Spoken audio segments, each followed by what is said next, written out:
Los medios occidentales mienten, tergiversan y manipulan o en el mejor de los casos ocultan la información más relevante. Así que aquí estamos nosotros un día más con esta nueva entrega de Desmintiendo la propaganda occidental.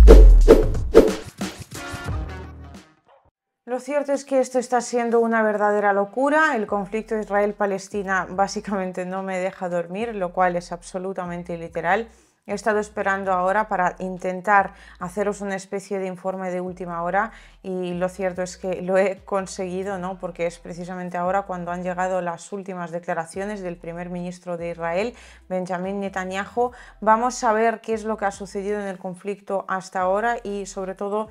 cuál podría ser el desarrollo de los acontecimientos a partir de la información que conocemos a día de hoy. Antes de nada, absolutamente fundamental, los que me seguís ya en Telegram habéis visto que he estado he intentado hacer lo mejor que he podido en cuanto a reportar sobre el conflicto Israel-Palestina prácticamente minuto a minuto. Todas las imágenes están ahí por la crudeza de las mismas, no puedo publicarlas en el resto de las redes sociales, así que hay una tremenda recopilación de reflexiones propias, hay una tremenda recopilación de los acontecimientos ordenados, repito, prácticamente minuto a minuto en mi canal de Telegram, que es Liusibaya o @Liusibaya, todo junto. Tened cuidado porque tengo dos canales de Telegram, tengo el Liusibaya normal, el que está en español, y luego tengo el Liusibaya _Rus, que también es mi canal, podéis ver ahí Liusibaya y una banderita de Rusia. Allí publico cosas en ruso y publico bastante menos, puesto que no tengo demasiado tiempo para ese canal, pero hay algunos que me habéis escrito que no puedo leerte porque lo publicas todo en ruso. Efectivamente, hay un segundo canal, pero el que os interesa a vosotros, espero que os interese a vosotros, es Liusibaya o @Liusibaya, todo junto, y ahí tenéis toda la información y vais a tener aún más porque no pienso parar, porque lo cierto es que la gran mayoría de las cosas que se publican allí en los medios de comunicación occidentales sencillamente no salen. Dicho esto, tenemos las últimas declaraciones de Benjamin Netanyahu, el primer ministro de Israel, que ya ha confirmado, según parece, ya lo he reportado en mi canal de Telegram y podéis ver las palabras textuales, que la operación terrestre de Israel contra la Franja de Gaza da comienzo. Estamos hablando de que todavía no se han visto columnas de soldados marchando hacia la Franja de Gaza, que sin duda alguna será la confirmación definitiva, ¿no? O sea que en principio Israel se podría decir, ¿no?, que ya está en proceso de ataque, pero todavía el ataque en sí no se ha producido. A partir de ahora, este punto era absolutamente clave. De hecho, estábamos esperando, el plazo era de 24 a 48 horas, puesto que desde Israel estaban esperando sobre todo para recibir toda la ayuda estadounidense que ya ha llegado en la región. En el informe anterior estábamos hablando del hecho de que el fiasco que está sufriendo el ejército de Israel es absolutamente estrepitoso. Digáis lo que digáis, en mi canal de Telegram hay multitud de imágenes que está publicando Hamas, que además es una organización que ha demostrado sobradamente, y esto no es una opinión, es un hecho, que conoce a la perfección la importancia de la guerra informativa también, y que además sabe llevar a cabo la guerra informativa. También hay algunas declaraciones de militares israelíes que nos muestran el porqué, mejor dicho, de este fiasco del ejército israelí, que ha sido superado, está siendo superado. O sea, no estamos hablando del desenlace del conflicto. En principio, jamás contra Israel, pues el desenlace está bastante claro. Israel tiene muchísima más fuerza, aunque vaya a pedrada limpia. Pero estamos hablando del hecho de que se supone uno de los mejores ejércitos del mundo y el ejército con mejores tecnologías del mundo, y ahora pues todos estos carros de combate israelíes ardiendo bajo ataques constantes de drones de Hamas, la cúpula de hierro, que si bien ha demostrado un trabajo muy bueno, ahora pues ya sencillamente no aguanta la presión. Y en términos generales, lo que estamos viendo en este conflicto, y es importantísimo que se nos vaya quedando en la cabeza y que lo vayamos trasladando a la generalidad de los hechos que suceden en el mundo, los ejércitos a nivel mundial están para nada preparados para una guerra real. Solo hay dos ejércitos que sí lo están, el ucraniano y el ruso, porque todas las demás guerras que se producen ahora mismo en todo el globo terráqueo no tienen absolutamente nada que ver con las dimensiones de la guerra que está transcurriendo ahora mismo en Ucrania. Y esto, de hecho, lo dicen los propios combatientes, muchos de ellos, vamos, yo he hablado con multitud de ellos que han estado en Afganistán, han estado en Siria, han estado en Irak y dicen, lo que estamos viviendo aquí en Ucrania, esta carnicería, o sea, esto es lo más parecido a la Segunda Guerra Mundial, incluso quizás con mayor nivel de crueldad. No tanto en términos literales, ¿no?, de la palabra crueldad, sino en términos, mejor dicho, de lo crudo que es el conflicto, de lo cruda que es la realidad del mismo. Pues bien, la crudeza, perdonadme, que es que como esto es básicamente en directo, no está cortado ni nada para intentar subiros lo antes posible el análisis, la crudeza de lo que se está viviendo ahora mismo en Ucrania no es para nada comparable con nada más. E Israel, que se supone que es uno de los ejércitos más avanzados del mundo, no estaba para nada preparado para una guerra real. Y en esa guerra real se está viendo superado con creces, no tanto en términos cuantitativos, o sea, a largo plazo obviamente Israel terminará venciendo, pero si... Ahora veremos, no está nada claro que Israel termine venciendo, pero en las configuraciones actuales, ¿no?, terminaría venciendo, pero sin embargo el daño que se le ha hecho a la imagen del ejército israelí y sobre todo lo que ha ocurrido con esa incertidumbre que ahora mismo se vive en el país, que si bien hemos recibido las últimas informaciones de que Egipto 10 días antes, en el primer informe que hemos hecho de este conflicto, yo decía que no me creía para nada el hecho de que el Mossad no supiera absolutamente nada y que a mí me sonaba a que en algún momento o bien lo hayan organizado ellos mismos o bien hayan dejado que sucediera para aprovechar la situación pensando que este sería pues otro ataque de tantos de Hamas y pues que como siempre terminarían sofocándolo y sacando rédito político del asunto. No ha sucedido así. Entonces, teniendo en cuenta que parece que Egipto avisó a Israel 10 días antes, desde el Mossad se hicieron los locos, desde Estados Unidos se supone que les aseguraron de que la situación estaba absolutamente tranquila, que no había nada que temer, pues una de dos, o realmente no creyeron que hubiera ningún tipo de amenaza, lo cual, tratándose del Mossad, sinceramente no me lo creo, y esto sí es una opinión, o bien sí dejaron que sucediera pensando que sería un ataque de medio pelo, como los de siempre, lo superarían con creces, encima igual saldrían ganando con algún que otro cacho del territorio palestino y al final les ha salido el tiro por la culata, se han visto absolutamente sobrepasados, por lo que, y esto es a juzgar por las declaraciones, vamos, de multitud de oficiales israelíes, por lo que para ellos es un ejército de monos en chanclas que van a luchar básicamente a pedrada limpia. Pues resulta que esos señores de Hamas han demostrado una estrategia militar muchísimo más avanzada en términos de su adaptabilidad para la situación real. El ejército israelí se ha pronunciado, y tengo creo que estas declaraciones en mi canal de Telegram, algunos oficiales, sobre el hecho de que los drones no son útiles,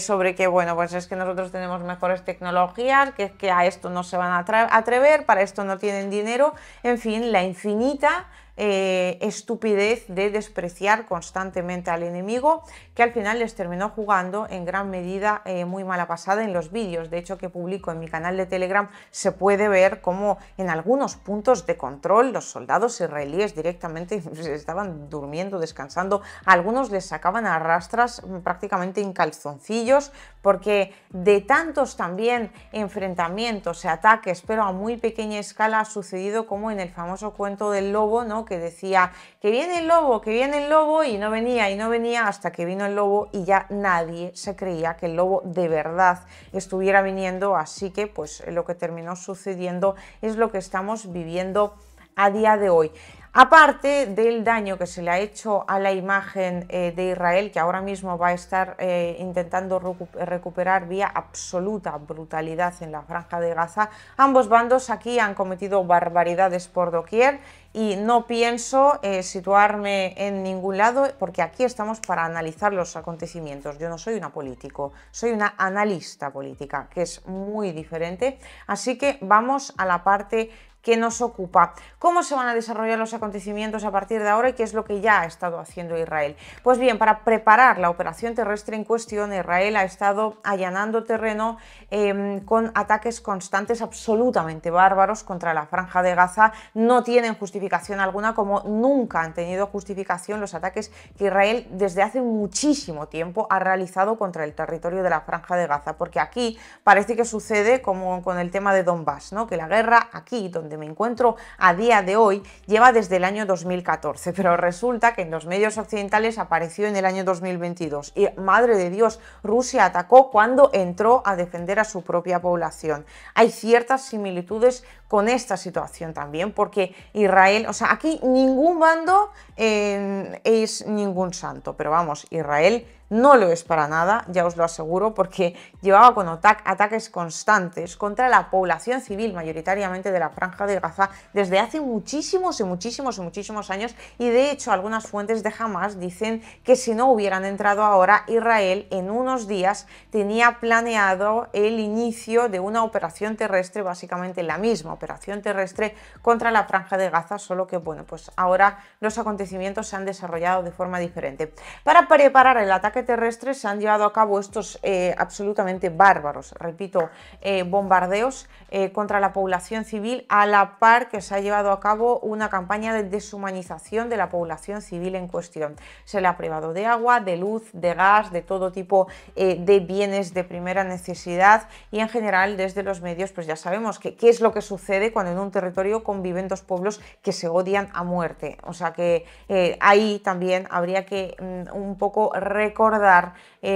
o acordarnos, mejor dicho, del hecho de que en un momento dado no fue Rusia, ni China, ni Irán, sino Reino Unido quien hizo que un pueblo que en teoría no debería estar en el lugar en el que se encuentra a día de hoy, pues efectivamente apareció prácticamente de un día para otro, y ahora pues tenemos este problema de esta absoluta disparidad cultural, ideológica, religiosa, de todo tipo y tamaño, y este odio que ha crecido en base a la misma. Y Reino Unido, repito, ahí tiene muchísimo que decir, o mejor dicho, muchísimo ante lo que responder. Dicho esto, tenemos la operación terrestre que en principio ha anunciado el primer ministro de Israel. Una vez que la operación terrestre se termine desarrollando, veremos si al final sucede o no, pero entiendo que sí. Damos por hecho que efectivamente las fuerzas de Israel entran en el territorio de la Franja de Gaza. A partir de ahora, los acontecimientos pueden tornarse, o sea, pueden tener diferentes desenlaces. En primer lugar, estamos hablando del importantísimo hecho o no de la entrada de Hezbollah en toda esta ecuación. De momento, Hezbollah sí ha estado ayudando a Hamas en el sentido de que ha estado bombardeando a Israel desde el Líbano, ataques que a todo esto no ha reconocido, y se ha hecho cargo de los mismos la yihad islámica del Líbano, si no me equivoco. Pero vamos, en Telegram creo que lo tenéis exactamente puesto. De momento, a lo que se ha limitado el movimiento de Hezbollah ha sido la publicación de un vídeo propagandístico y realmente poco más, pero hay que entender un hecho fundamental. Mientras Hamas y la yihad islámica dependen dependen principalmente de Qatar, tenemos por otro lado lo que es Hezbollah, que depende principalmente de Irán, Hezbollah y otras organizaciones afines. De modo que a partir de aquí la idiosincrasia de las organizaciones se torna algo diferente, y si bien Hezbollah tiene un montón de intereses en la región, tampoco va a entrar así como así. De hecho, si en la Franja de Gaza al final Israel resulta que no consigue superar a Hamas, que tiene una estrategia militar que a mí me ha dejado absolutamente alucinada, hay ciudades que Israel en principio dice que ha limpiado y vuelven a aparecer militantes de Hamas, y esto se debe a que tienen un sistema de rotación que yo no me esperaba para nada que pudiesen haber organizado, y claro, pues a medida que Israel se supone que limpia el territorio, desaparecen estos militantes y van, o sea, no solo desaparecen sin más, sino que van a descansar, rotan de verdad, y los ya descansados vuelven y resulta que otra vez hay militantes, y además tienen una estrategia de dispersarse por las ciudades que es muy complicado encontrarles. En definitiva, se han adaptado perfectamente a la realidad de combate, cosa que no ha hecho de momento el ejército de Israel, lo cual no descarta que lo haga en un futuro, porque todo conflicto al final trata de coger enjundia, y el hecho de que Israel lo haya empezado con el pie izquierdo no quiere decir absolutamente nada, solo quiere decir eso. Entonces, Hezbollah tiene obviamente muchísimos intereses, pero si en la franja de Gaza a Hamas las cosas no le van mal, tampoco va a entrar en la ecuación, aunque se ha dicho que si Israel termina invadiendo la franja de Gaza, obviamente entraría. Lo que hay que ver es en qué momento entra o no entra, puesto que lo más probable es que Hezbollah entre en el momento en el que ya vea que Israel está limpiando casa por casa la franja de Gaza y prácticamente la franja de Gaza está a punto de desaparecer. Ahí entrarían como una especie de libertadores, ¿no?, para no perderse esa medalla de haber ayudado a los hermanos palestinos. Esa es una. La otra es si al final resulta, por lo que sea, es una situación muy improbable, pero si resulta que el ejército israelí termina siendo derrotado, ahí también entraría Hezbollah y otras organizaciones afines a darle, digamos, el último toque de gracia y a intentar llevarse algún cachito de terreno y sacar algún tipo de beneficio propio. Ese sería un escenario. Otro escenario diferente, o bueno, y a partir de ahí, entrando Hezbollah o no entrando, obviamente tenemos el escenario de que termine venciendo Hamas o Israel. En principio la balanza está muy del lado de Israel, salvo, y esto es importante, que entre Hezbollah, porque a partir de ahí Israel podría sufrir incluso una derrota. Las cosas se complicarían muchísimo para Israel. Precisamente aquí vuelvo a mandarle un cálido saludo a Reino Unido, porque se encuentra entre enemigos en un territorio que en teoría es el territorio enemigo. Así que tiene muy complicado en el caso de que termine Hamas recibiendo más apoyo, que Hezbollah tiene muchísimas más armas, muchísima más financiación, muchísimas más posibilidades, así que a partir de ahí las cosas para Israel se pueden complicar de forma significativa. Si no, pues o bien puede terminar venciendo Israel, que básicamente se traduciría en el exterminio absoluto de la franja de Gaza, desaparecería del mapa por completo, lo cual dudo mucho que Hezbollah deje que ocurra. Y en segundo lugar, también tenemos la posibilidad de que desde Hamas, desde la franja de Gaza, terminen abriendo un corredor terrestre por la orilla oeste del río Jordán. ¿Por qué esto es importante y por qué esto podría salvar la situación para Hamas y complicarla infinitamente para Israel? Básicamente porque en la franja de Gaza hay muchísimo armamento y hay muchísimos recursos, pero no hay prácticamente el recurso más importante, que es el recurso humano. En cambio, en ese territorio hay muchísimo recurso humano, hay muchísima población joven y hay, vamos, muchísimos jóvenes, repito, dispuestos a luchar y dispuestos a coger las armas. Si al final desde la franja de Gaza se termina creando ese puño, se termina abriendo ese corredor y las armas fluyen hacia los jóvenes fluyen hacia las armas, la situación para Israel podría tornarse realmente complicada. A partir de ahí habría que analizar también el tema de Irán. De momento Irán como que se ha echado un poco para atrás, está viendo cómo se desarrollan los acontecimientos. En mi canal de Telegram he publicado un artículo sobre qué es lo que está ganando Irán sin entrar en el conflicto, y lo cierto es que está ganando muchísimo. No quiero de verdad haceros el cuento demasiado largo, os dejaré el enlace tanto a mi canal de Telegram como a la publicación en cuestión, que a mí me parece interesante en particular. Y bueno, pues en general los estados de la región tendrán que esperar saber cómo se desarrollan los acontecimientos, pero en principio tienen mucho que ganar y a la vez algunos mucho que perder. Los que más tienen que perder, esto también lo he comentado ya en mi canal de Telegram, son los de Ucrania. Ahora mismo Zelensky está que no sabe exactamente cómo salir en los grandes medios, porque además Israel es muchísimo más importante y el Oriente Medio en general es muchísimo más importante para Occidente que Ucrania. Y ahora lo que estamos viendo es, si nos alejamos de la situación digamos particular de Israel-Palestina y vemos la generalidad del asunto,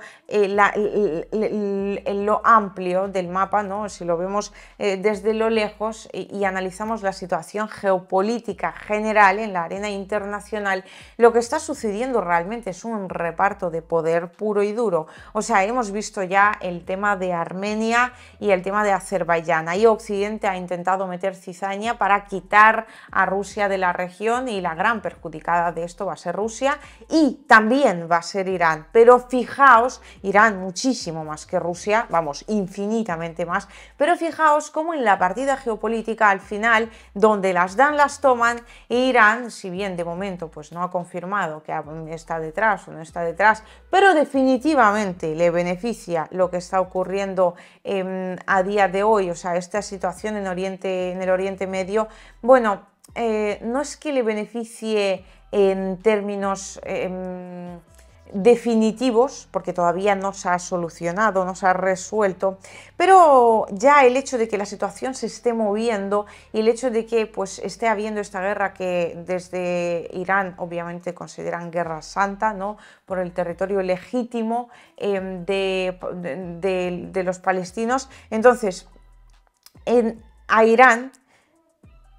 le hemos visto salir o bueno, perder una importante cantidad de poder en ese conflicto de Armenia y Azerbaiyán, pero sin embargo ahora mismo a quienes estamos viendo sufrir un tremendo golpe a la imagen y una tremenda pérdida de poder es precisamente Occidente, porque Occidente apoya a Israel y ahora mismo Israel está en un serio aprieto, porque ya no solo es por el hecho de que su ejército se haya quedado de momento, repito, esto no es para nada definitivo, en el más absoluto ridículo, estos son hechos objetivísimos, no se trata de una opinión.